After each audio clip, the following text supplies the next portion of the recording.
every Monday. Every We're going Monday. to do things to help you out. Financial problems can have a devastating effect on relationships. We all know, no matter what the circumstances are, so we have some solutions here. Dr. Jenn Mann is here. Her book, The Relationship Fix, taps into root issues to help rebuild communication. Today, she's here with the most common financial issues couples face and how to overcome them. Good morning, Jen. Good morning. Hi, Jen. All right. Great to be here. We begin with this one. I gave up my job to be a stay-at-home mom.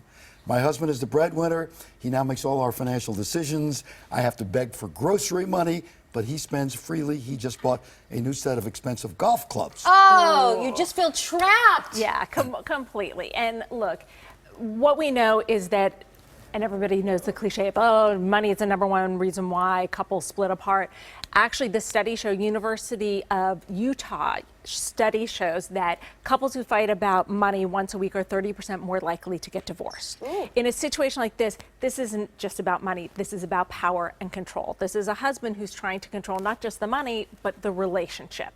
It's important that these two sit down and have a philosophical conversation about what are our beliefs about money, what are our beliefs about how it is handled in a couple. If they can't do this calmly and amicably, sit down with a therapist or sit down with a financial advisor, someone who you both respect that you can get advice from. Jen, this is, pardon me for interrupting, Sure. this is a little different in that you should do this at the beginning of a relationship. Absolutely. This relationship's been going on for a Premarital. long Yeah, time. Right, this should have been Absolutely. done Yeah. before. Premarital counseling is the ideal time to do this. But also sometimes couples will have a philosophy like, okay, well, I'm a working person, take and then yours, I you take have mine. kids, Yeah, and sure. then everything changes. Well, you know, I'm not going to work and stay home with the kids until they hit a certain age.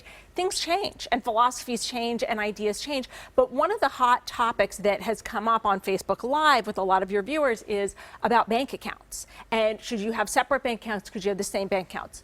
For me, as a therapist, my recommendation, I'm not a financial advisor, I'm just a shrink, is that couples have one joint account that covers all of their joint expenses, the house, the insurance, the cars, all that kind of like stuff that you have to pay for, and that you each have an account that has some fun money. Even if you can only afford to put $10 a week in your separate accounts. If you're lucky, maybe you can afford to put a lot more. Then if he buys his golf clubs from his fun money account and you buy some expensive shoes, no one can complain. What Right. you do with that fun money is up to you. All right, my best friend just lost his job and is struggling to make his rent. I'm doing better than he is, but I'm not loaded. He wants to borrow $2,000, which is a lot for me. What should I do? Don't loan money you can't afford to lose.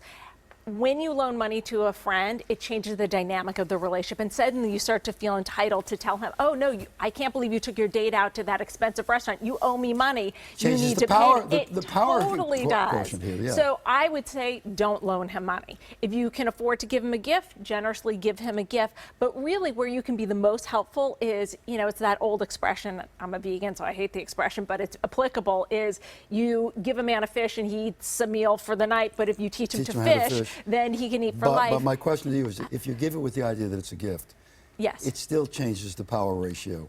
Yes. Unless you're very emotionally detached from it and you really don't care. If you really, Yeah. it doesn't bother you, but you're better off showing him a website where there are job postings, introducing him to people in his field if you know them, helping him to get that How's he job gonna as take opposed it? to giving him money. How's he going to take it, though? Well, if he's asked for money, it sounds like he's okay receiving it. Okay. But you never know until it's God, I done. hate that situation. Should my kid get an uncomfortable. allowance? Yeah. If so, how much? Yeah. Should the kids be required to do chores to get the allowance? This is a really big hot topic with parents, and you need to think of it this way.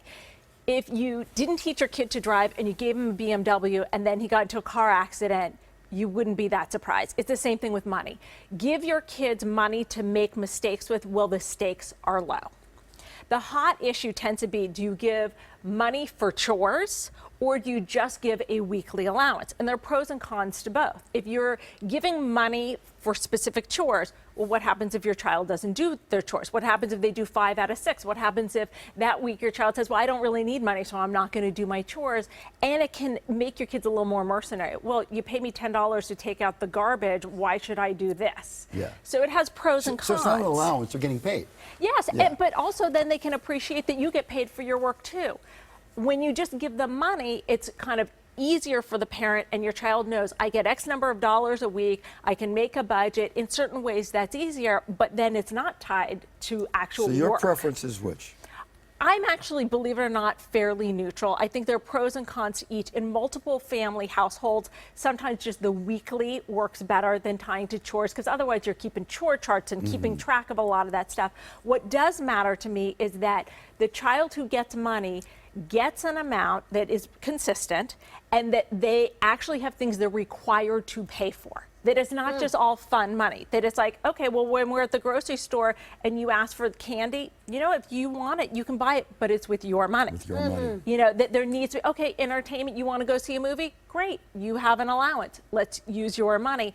But make a list of things that your child will now be required to pay for so they can learn that lesson and do Full-time that job budget. for you. That's pretty good, though. I like it. Okay. All right, I like this next one. My fiance asked about my credit card debt, and I lied. I minimized it because I'm embarrassed and afraid he won't marry me if he knows the truth. What should I do? I see this constantly. I figured. That people are embarrassed about their student debt, their credit card debt, whatever it is. You have to sit down and talk. You can't start a marriage with this kind of dishonesty and deceit. But if he won't marry her because she has debt, she should run out of this relationship Yes, she immediately. should, Steve, but Yes. that's just not easy, though. Yes, and she Or now he. there's an added issue in that she's been dishonest, and that's likely to do That- some that- harm in and that's of worse than itself. the debt. But she needs to let him know why she was dishonest, how shameful she feels about this, how difficult it is and vulnerable it is for her to talk about it.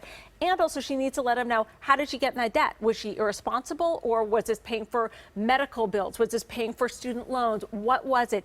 If it was being irresponsible, what has she done since to make sure that this doesn't happen again? Because when you get married, you combine your assets. And if you start with doubt, But also you want to make sure that the person you're with is responsible and on the same page. all right, all of these profound sage answers can be found on our website, foxla.com. You make it sound so easy, Jen. Jen, thank you You make so it sound much. like, look, just talk. It's so simple. And when it's not, that's what shrinks like me are for. How about this?